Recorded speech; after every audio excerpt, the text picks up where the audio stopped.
Fashion नहीं जरूरी, पढ़ना बहुत जरूरी है।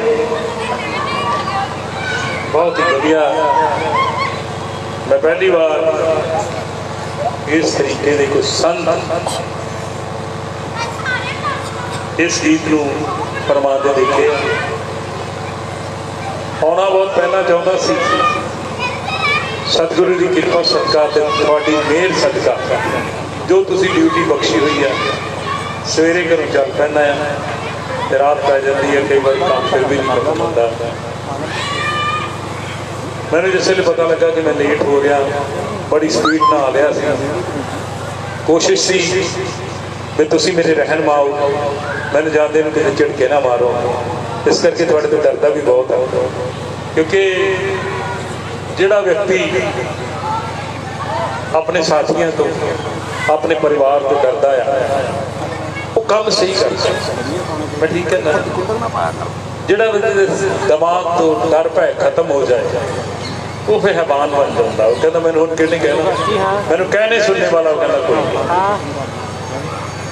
अज जिवें मैं इत्थे आया, मैं पहला भी आया, जिहड़े साथी बच्चे इस प्रोग्राम को रंभदे आ, मैं सतगुरां दे अगे बेनती करनी चाहुंदा कि हे प्रभु, जिवें कखां दे राजकुमार बनाए इन्हां ते भी कृपा कर, तेरे नाम लेवाए है। मैं सुनिया करता सी, एक शायर कहा करते सी, बाबा जी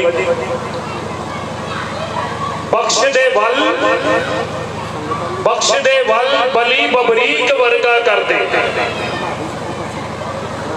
किसी शायर ने लिखा कि बख्श दे वल बली बबरीक वर्गा कर दे, नमानी कौम नू बलवान कर दे, किसी नू लब बना दे, किसी नू कुछ बना दे। बख्श दे वल बली बबरीक वर्गा, नमानी कौम नू बलवान कर दे।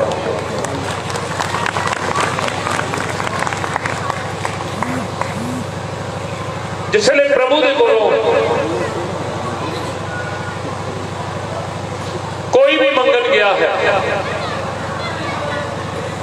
अनमोल खजाने का दान दिता है सतगुरु मेरे ने। जिसले मैं पढ़ता सी,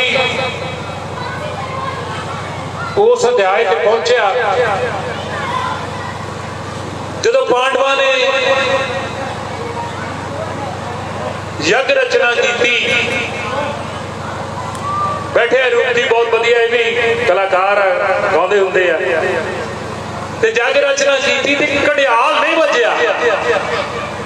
मैं नहीं कह रहा, इतिहास कह रहा, ग्रंथ कह रहे। भैनों 2 सेकंड लिए मैं शांति के दान लिए कहना, तो आखन लगे भी एडा अडंबर रचिया, एडी मेहनत की। द्रौपदी जिसले जाके, द्रौपदी मैया जी जिसले जाके कृष्ण महाराज के कन च कहन लगी कि घड़ियाल नहीं बज रहा, जग संपूर्ण नहीं हो रहा। तो जिसले जग संपूर्ण नहीं हो रहा, मेरे ख्याल भैन जी ने जग तो भी ज्यादा गल कोई जरूरी है। मैं हाथ जोड़ के बेनती करनी है छोटी भैन जी ने, 2 मिनट मेरी गल। जिसले जग संपूर्ण नहीं हो रहा, तो कृष्ण महाराज जी को सुझी कि इस नगर दे उस जंगल दे विच एक तपस्वी रहता है, जिहदा दुनिया नाल कोई लेना देना नहीं है, सदा आकाश ते त्रैलोकी की खबर रखदा, उसका नाम है भगवान वाल्मीकि महाराज।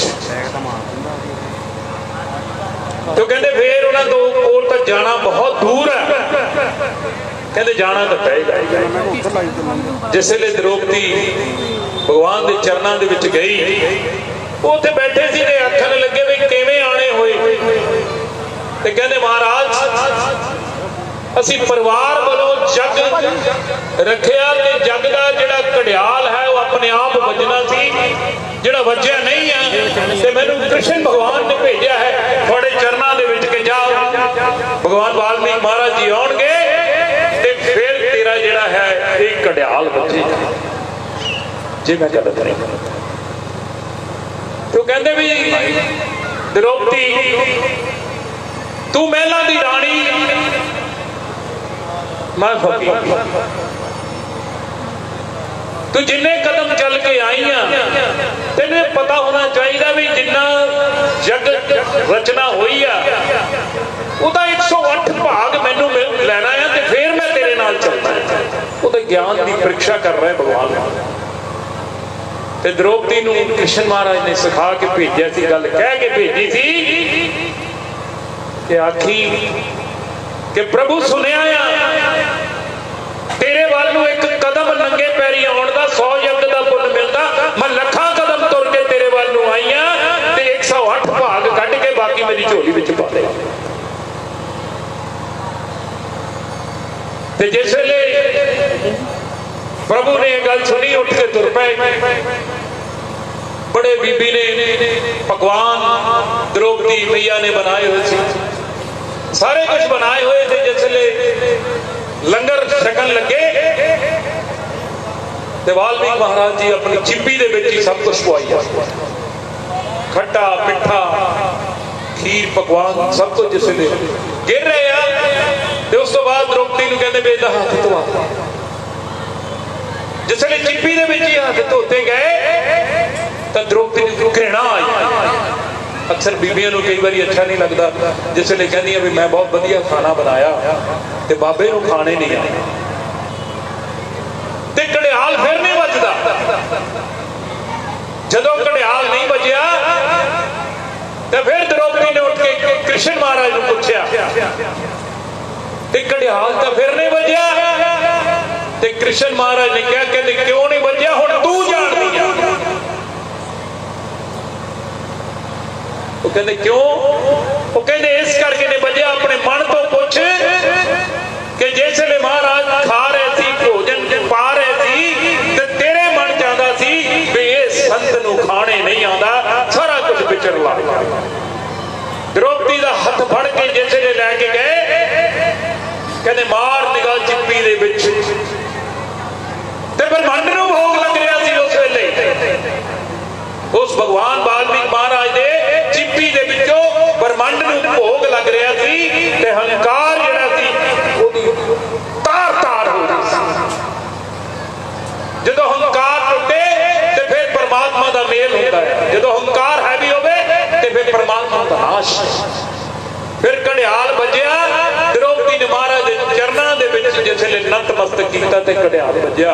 मेरा सिर्फ कहने का मकसद यह है आत्मा तो जिहड़ा व्यक्ति बैठा है ਉਹਦੇ ਘਰ ਘੜਿਆਲ ਜ਼ਰੂਰ ਵੱਜੇ।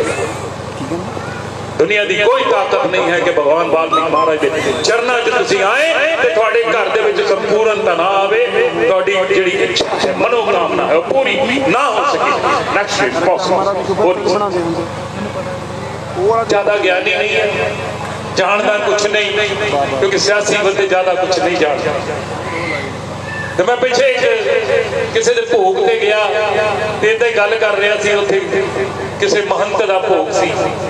महंत महाराज जी जिसले संसार तो रुखसत होए ते अमृतसरों हाथीगेट तो होर कई थावां तो आए हुए सके महंत तो पुछण लगे किहड़े मठ दे आ, क्योंकि सिरों भी रोड़ा आ तो कई बार मैनूं भी समझ लेंदे भी पता नहीं ये भी साथ। तो इस करके जिहड़ी आत्मा है, फिर मैं उत्थे एक गल कही थी महंत का मतलब है जिहदा कोई अंत नहीं, वो है महंत जिहदा कोई। संत का मतलब जिहड़ा शांति का समुंदर अपने दिल च समाई बैठा वो संत। महंत का मतलब जिहदा कोई अंत नहीं ते जिहदे अंदर मंदिर है वो महंत। महान आत्मा नूं महंत कहा जाता। अज एक बेनती करनी है थोड़े सारे, मेरी धियां भी बैठियां, भैनां भी बैठियां, मावां भी बैठियां, वीर भी बैठे, उहदे रंग विच रंग जाओ जे अगर कोई गल करे। परमात्मा ने किते भी विरोध करने लिए कभी भी किसी ने कहा जिहड़ा कखां च ज्ञान पास कहंदा मेरा फकीर ना इहनूं समझ बैठी, मेरा फकीर ना इहनूं समझ बैठी, इहदे कखां च राजकुमार निकले। तमसा नदी दे बैठे ਤਮਸਾ ਨਦੀ ਦੇ ਕੰਢੇ ਵੰਡਦਾ ਖੁਮਾਰੀਆਂ, ਪ੍ਰਭੂ ਵਾਲਮੀਕ ਦੀਆਂ ਲੀਲਾ ਏ ਨਿਆਰੀਆਂ। ਤਮਸਾ ਨਦੀ ਦੇ ਕੰਢੇ ਵੰਡਦਾ ਖੁਮਾਰੀਆਂ, ਪ੍ਰਭੂ ਵਾਲਮੀਕ ਦੀਆਂ ਖੇਡਾਂ ਨਿਆਰੀਆਂ। ਉਹ ਜੇ ਕੱਖਾਂ ਦੇ ਵਿੱਚ ਜਾਨ ਪਾ ਸਕਦਾ, ਤੁਹਾਡੇ ਵਿੱਚ ਤਾਂ ਪਹਿਲਾਂ ਹੀ ਜਾਨ ਪਾਈ ਆ।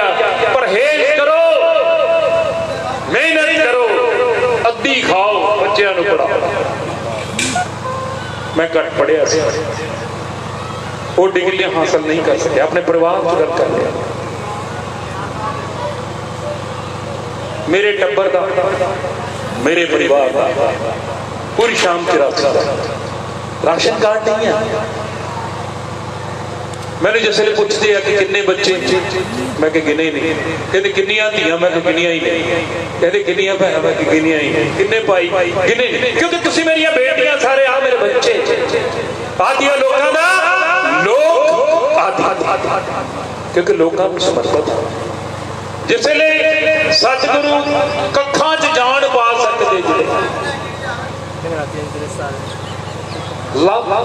कुछ, और उस योद्धियां तो महायोद्धे संकट मोचन जिन्होंने कहा जाता है, हनुमान महाराज, जिन्होंने एक हथेली के पर्वत चुकया, उन्होंने वाल्मीकि महाराज के मंत्रा ने कच्चे धागे ना बनाया।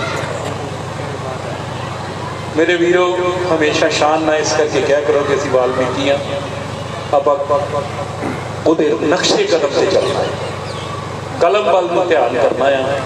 तो जिन्हें भी अज तक प्रभु के चरणों में ध्यान रखा है। मेरा घर वाल्मीकि मंदिर के बिल्कुल नाल होंदा सी, वाल्मीकि महल्ले के विच। शायद उन्होंने कृपा हुई कि मैं बिल्कुल मंदिर के पिछवाड़े से रहिंदा सी, उन्होंने कृपा हुई, सतगुरु की मेहर हुई। अज मेरे वीरां ने, मैनूं छोटे वीरां ने कहा सीगा कि इत्थे एक आपां जिहड़ा है हॉल बनाना है। 5 लाख रुपया इतने हॉल वास्ते मैं देके जा रहा, और 5 लाख रुपया लैके इस हॉल की तैयारी करो। तो जे घट गए तो फिर अभी जेब चो कढ़ लियो। इस योग बना रखो, सतगुरु की कृपा रहे थोड़े जोगा जो सो निरभै। जिसले साढ़े एक जोगा सिंह, भाई जोगा सिंह का गुरुद्वारा है, जानते होने तुसीं सारे। हुशियारपुर के अंदर एक जोगा सिंह का गुरुद्वारा, भाई जोगा सिंह। जोगा सिंह वो सिंह होया कि जिसले सतगुरु की कृपा के नाल उन्हां दा जन्म होया, ते माई जोगा सिंह नूं गुरु दे चढ़ाउण आई आ। कहंदी कि महाराज तेरी कृपा के नाल ते मुराद पूरी हुई आ, ते मैं इस नूं तेरे दर ते लैके आई आ। ते सतगुरु पुछण लगे, गुरु महाराज उस जोगा सिंह ਉਹਦੀ ਮਾਂ ਨੂੰ ਪੁੱਛਣ ਲੱਗੇ ਕਿ ਕੀ ਇਹਦਾ ਨਾਂ ਆ ਬੀਬੀ, ਕੋਈ ਨਾਂ ਤਾਂ ਰੱਖਿਓ। ਕਹਿੰਦੀ ਇਮਾਨਤ ਤੁਹਾਡੀ ਆ ਸਤਿਗੁਰੂ ਮਹਾਰਾਜ, ਤੇ ਮੈਂ ਨਾਂ ਕਿੱਦਾਂ ਰੱਖ ਸਕਦੀ ਸੀ, ਇਹਨੂੰ ਅਸੀਂ ਜੋਗਾ ਜੋਗਾ ਕਹਿੰਦੇ ਆ। ਤੇ ਗੁਰੂ ਮਹਾਰਾਜ ਕਹਿੰਦੇ ਕਿਹਦੇ ਜੋਗਾ? ਤੇ ਸਤਿਗੁਰੂ ਕਹਿੰਦੇ, ਸਤਿਗੁਰੂ ਨੂੰ ਮਈਆ ਕਹਿਣ ਲੱਗੀ ਕਿ ਮਹਾਰਾਜ ਇਹ ਤਾਂ ਹੁਣ ਤੁਹਾਡੇ ਜੋਗਾ। ਤੇ ਕਹਿੰਦੇ ਜਾ ਅੱਜ ਤੋਂ ਬਾਅਦ ਸਤਿਗੁਰੂ ਤੇਰੇ ਜੋਗਾ। तेरे को ਤੇ ਜਿਸਲੇ ਜੋਗਾ ਸਿੰਘ ਦੇ ਆਪੱਤੀ ਆਈ, ਜੋਗਾ ਸਿੰਘ ਤੇ ਕੋਈ ਪ੍ਰੋਬਲਮ ਆਈ, ਤੇ ਮੇਰੇ ਉਸ ਸਾਈਂ ਨੇ, ਉਸ ਕਲਗੀਆਂ ਵਾਲੀ ਸਰਕਾਰ ਨੇ ਖੜ ਕੇ ਪਹਿਰਾ ਦਿੱਤਾ। ਉਹਦਾ ਈਮਾਨ ਨਹੀਂ ਡੋਲਣ ਦਿੱਤਾ। ਕੰਜਰੀ ਦੇ ਦਰਵਾਜ਼ੇ ਤੇ ਪ੍ਰਭੂ ਆਪ ਖੜੇ ਹੋ ਕੇ ਉਸ ਕਲਗੀਆਂ ਵਾਲੀ ਸਰਕਾਰ ਨੇ, ਸੱਚੇ ਪਾਤਸ਼ਾਹ ਨੇ ਪਹਿਰਾ ਦਿੱਤਾ। ਜੋਗੇ ਸਿੰਘ ਦਾ ਮਾਨ ਨਹੀਂ ਡੋਲਣ ਦਿੱਤਾ। ਇਸ ਕਰਕੇ ਜਿਹੜਾ ਸਤਿਗੁਰੂ ਦਾ ਜੋਗਾ, ਉਹਦਾ ਮਾਨ ਨਹੀਂ ਡੋਲਦਾ, ਉਹ ਫਿਰ ਦੁਨੀਆ ਜੋਗਾ, ਉਹ ਦੁਨੀਆ ਤੇ ਰਾਜ ਕਰਦਾ ਹੈ। ਜੈ ਵਾਲਮੀਕੀ, ਹਰ ਹਰ